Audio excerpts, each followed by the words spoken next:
చూస్ country delight, live better. ఇప్పుడే country delight యాప్ని download చేసుకోండి. నిన్న ఈరోజు మనందరం నా తెలుగు కుటుంబం 6 శాసనాలు, ఇది భవిష్యత్తుకు గేమ్ చేంజర్. ప్రతి ఒక్క నాయకుడు, కార్యకర్త దీన్ని అర్థం చేసుకోవాలి, ప్రజల్లోకి తీసుకెళ్ళాలి, ప్రజల్లో చైతన్యం తేవాలి. అదే సందర్భంలో ఈరోజు మనం ప్రవేశపెట్టే ఈ నా కుటుంబం 6 శాసనాలు తెలుగువారి చరిత్ర తిరగరాయబోతున్నాయి. ఈ విషయం మీరందరూ గుర్తుపెట్టుకోవాల్సిందిగా నేను మిమ్మల్ని కోరుతున్నాం. సమాజమే దేవాలయం, ప్రజలే దేవుళ్ళు. అనునిత్యం మన ఆలోచన విధానంలో మన నాయకుడి స్ఫూర్తే మనకు గుర్తొస్తుంది.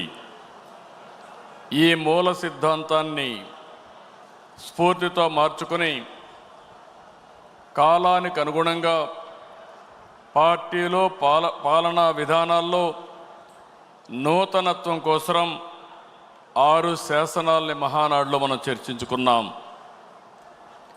పాత తరం విలువలు, ఇక్కడంతా సీనియర్ నాయకులు అందరూ ఉన్నారు, వాళ్ళ అనుభవాలు, వాళ్ళ విలువలు.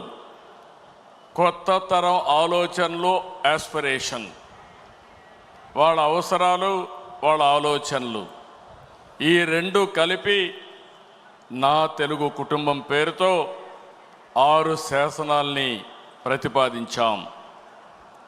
ఈ శాసనాల ద్వారా తెలుగు జాతిని ప్రపంచంలోనే 2047కి నెంబర్ 1 జాతిగా చేయాలనే ఏకైక సంకల్పంతో మనం ముందుకు పోతున్నాం. నాలెడ్జ్, టెక్నాలజీ, ఎంటర్‌ప్రెన్యూర్‌షిప్ కలిగిన యువత ప్రపంచంలో నా తెలుగు కుటుంబాన్ని నెంబర్ 1 చేస్తారు. ఇది నా విశ్వాసం, ఇది జీవితంలో గుర్తుపెట్టుకోండి. ఇది CBN కోట్ అని చెప్పి కూడా నేను మీ అందరికి విజ్ఞప్తి చేస్తున్నా. ఇందులో భాగంగా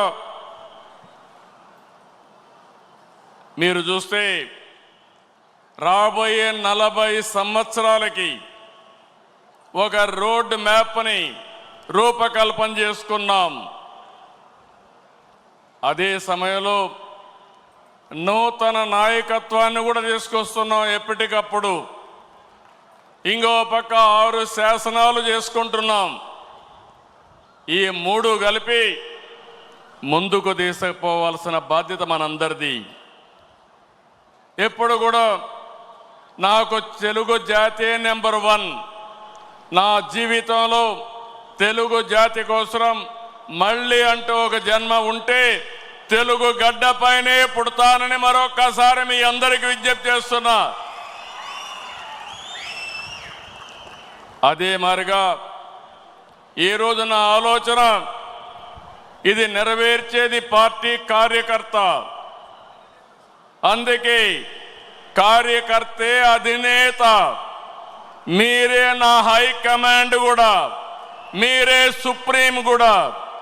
ఇది పార్టీ సిద్ధాంతం అని మరొకసారి విజ్ఞప్తి చేస్తున్నాను.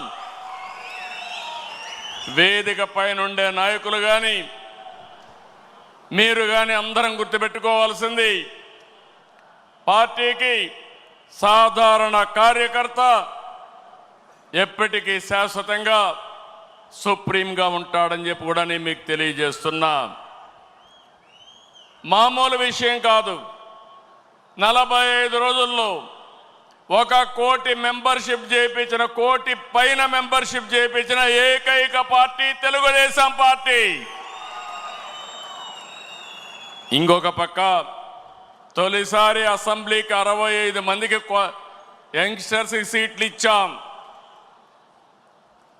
ఇది ఒక చరిత్ర, ఏ రాజకీయ పార్టీ కూడా ఇంత సాహసం చేయలేదు. అలాంటి నిర్ణయం చేశాం. 61 మంది గెలిచారు. నూతన నాయకత్వాన్ని తీసుకొచ్చాం. ఎమ్మెల్యేలుగా ఎంపీలుగా, మంత్రులుగా ఫస్ట్ టైం అయిన వాళ్ళ మంత్రులు చేసిన ఘనత కూడా తెలుగుదేశం పార్టీది. ఈరోజు లోకేష్ గారిని మీరు చూశారు, 6 శాసనాలు ప్రవేశపెట్టాడు. నేను మనస్ఫూర్తిగా అభినందిస్తున్నా. మామూలుగా పోయే ఈ మహానాడిని ఒక నూతనమైన దిశలో తీసుకెళ్లాలని 6 శాసనాలు ప్రవేశపెట్టాడు. అలాంటి లోకేష్ కూడా మీరు చూస్తే బాగా చదువుకున్నాడు. చదువుకొని వచ్చి ఆయనకుండే నాలెడ్జ్ని ఇక్కడ ఉపయోగిస్తూ, టెక్నాలజీ కానీ నాలెడ్జ్ని ఉపయోగిస్తూ ఒక నూతనమైన విధానానికి శ్రీకారం చుట్టాడు. ఇంకో పక్కన రామ్మోహన్ నాయుడిని చూస్తున్నారు మీరు. నా మిత్రుడు ఎర్రమనాయుడు గారి కుమారుడు.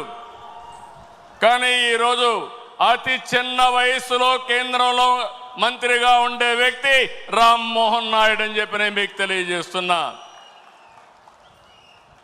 అదే మరి ఏ పార్టీ కూడా చెయ్యలేదు. ఒక సాధారణమైన కార్యకర్త కొడుకు వెంకట్రాజు, ఆయన్ని ఎమ్మెల్యేగా చేశాం. ఒక సాధారణమైన కార్యకర్త అప్పలనాయుడు ఒక ఎంపీగా చేశాం. మొన్నటి వరకు మీ దగ్గర కూర్చున్న వాళ్ళు ఇప్పుడు ఎమ్మెల్యేలుగా వేదిక మీదకి వచ్చారు. ఇది ఒక చరిత్ర. అంటే ఈరోజు మనం ఇక్కడికి వచ్చామంటే మనందరి మీద బాధ్యత పెరిగిందని చెప్పి కూడా నేను మీకు తెలియజేస్తున్నా. తెలుగుదేశం పార్టీ కొత్త తరహా అడ్మినిస్ట్రేషన్ కూడా శ్రీకారం చుట్టాం. సుమన్ టీవీలో మీ పర్సనల్ అండ్ బిజినెస్ ప్రమోషన్స్ కోసం కింది నెంబర్కి కాంటాక్ట్ చేయండి.